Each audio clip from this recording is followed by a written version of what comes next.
السلام علیکم ناظرین، حسب حال کے ساتھ حاضر ہے آپ کا میزبان جنید سلیم۔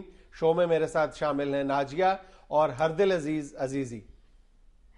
آج حسب حال میں شامل ہے ویک اپ کال، مخبر نامہ، خبروں پر عزیزی صاحب کا تبصرہ اور خصوصی انٹرویو۔ مگر سب سے پہلے ہم بات کریں گے آئی ایس آئی اور امریکی سی آئی اے کے درمیان عدم اعتماد پر واشنگٹن پوسٹ کی رپورٹ کے حوالے سے۔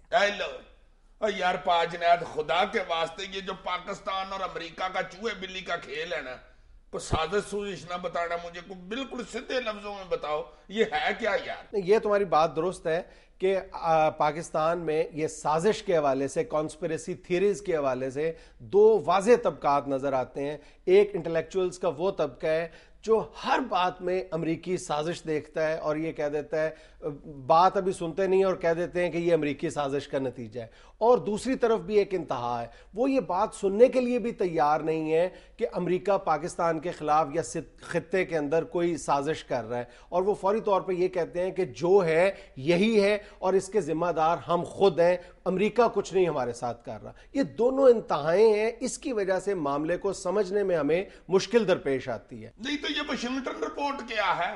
واشنگٹن پوسٹ کی کل جو شائع ہوئی ہے رپورٹ، وہ یہ ہے کہ امریکی سی آئی اے اور پاکستان کی جو خفیہ ایجنسی آئی ایس آئی ہے، اس کے درمیان پرلے درجے کا مسٹرسٹ ہے۔ واشنگٹن پوسٹ کے بارے میں بالعموم یہ کہا جاتا ہے کہ یہ وہی کچھ لکھتا ہے جو امریکن اسٹیبلشمنٹ کی سوچ ہوتی ہے، اس لیے واشنگٹن پوسٹ کے میں جو کچھ بھی چھپتا ہے اس کو بہت زیادہ اہمیت دی جاتی ہے امریکی پالیسی کے تناظر میں۔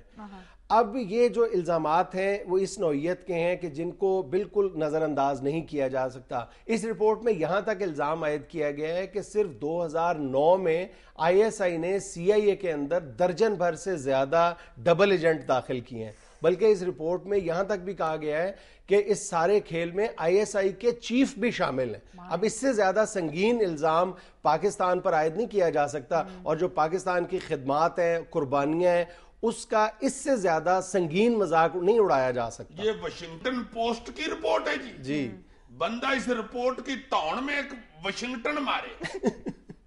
اچھا، اسی رپورٹ میں یہ بھی بتایا گیا ہے کہ بش دور میں پاکستان نے کوئی انفارمیشن جو تھی آئی ایس آئی نے وہ شیئر کی تھی سی آئی اے کے ساتھ، اور سی آئی اے نے وہی سیم انفارمیشن جو ہے وہ برطانیہ کے حوالے کر دی تھی، اور پاکستان کو اس بات کا اتنا رنج تھا کہ اس نے جو یہاں پہ اسٹیشن چیف تھا سی آئی اے کا، اس کو ملک سے نکال دیا تھا۔ نہیں تو بالکل ٹھیک کیا، پاکستان کو سویا ہوا ہے یار۔ اس سے تو پھر صاف ظاہر ہوتا ہے کہ امریکہ پاکستان میں استحکام نہیں دیکھنا چاہتا۔ ہاں، بغیر کسی کانسپریسی تھیری کا ذکر کیے صرف 2-4 معیار مقرر کر لیے جائیں، جس کی بنیاد پر ان 2-4 معیارات کو کسوٹی بنا کر پاک امریکہ تعلقات کا جائزہ لے لو، سارا معاملہ سمجھ میں آ جاتا ہے کہ کیا امریکہ پاکستان کے اندر استحکام چاہتا ہے یا نہیں۔ اس کے لیے سب سے جو بڑی بات ہے کہ اگر کوئی ملک کسی دوسرے ملک کے لیے استحکام چاہتا ہے اور اس کے ساتھ دوستی کا خواہاں ہے، تو سب سے جو آج کے دور میں سب سے بڑی بات ہے وہ یہ ہے کہ اس کو وہ فائنینشلی کتنا اسسٹ کرتا ہے۔ اب یہی امریکہ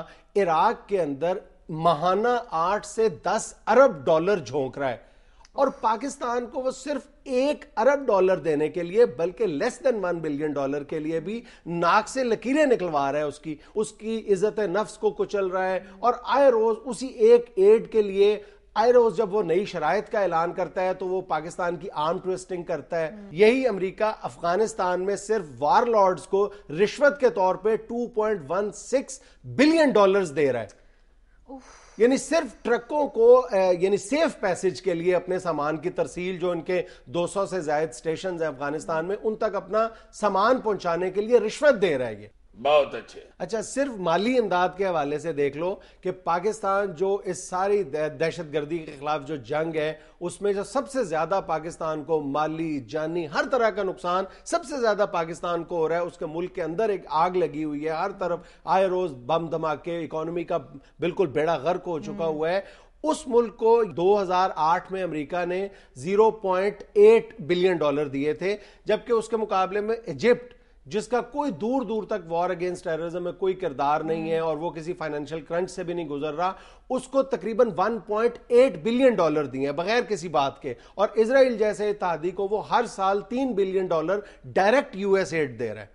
اس کے علاوہ تم دیکھو کہ مالی امداد تو رہی ایک طرف، تجارتی امداد کے مسئلے پہ غور کر لو. پاکستان چیخ چیخ کے مر گیا ہے کہ ایڈ نہیں ٹریڈ چاہیے، اور ٹریڈ ہمیں امریکہ یہ دے رہا ہے کہ ایک عرصے سے ہمارا مطالبہ ہے کہ جو ہمارے کاٹن کے شعبے میں جو آپ نے ڈیوٹیز لگائی ہوئی ہیں اور جو کوٹا سسٹم کا پاکستان شکار ہے، صرف اس میں نرمی پیدا کر دی جائے. یہ بھی نہیں مطالبہ کہ ختم کر دیا جائے، صرف نرمی پیدا کر دی جائے. وہ بھی امریکہ کرنے کے لیے تیار نہیں ہے. دوسری طرف اگر تمہیں یاد ہو کہ جب یہ گلف وار ہوئی تھی تو ترکی جیسے ملک نے اپنے کوٹے میں، ٹیکسٹائل کوٹے میں 50% کا اضافہ کروایا تھا امریکہ سے، لیکن امریکہ ہمارے معاملے پر کوئی توجہ دینے کے لیے تیار نہیں ہے. بلکہ ایک تازہ خبر یہ بھی ہے کہ یورپی یونین نے جو پاکستان کو ریلیکس کیا ہے ٹیکسٹائل کوٹے میں، اس کے اوپر وہ ہندوستان کے ساتھ مل کر یورپ پر دباؤ ڈال رہا ہے کہ وہ یہ رعایت پاکستان کو دی ہے یہ واپس لے لے. ایک اور معیار جو مقرر کیا جا سکتا ہے یہ جج کرنے کا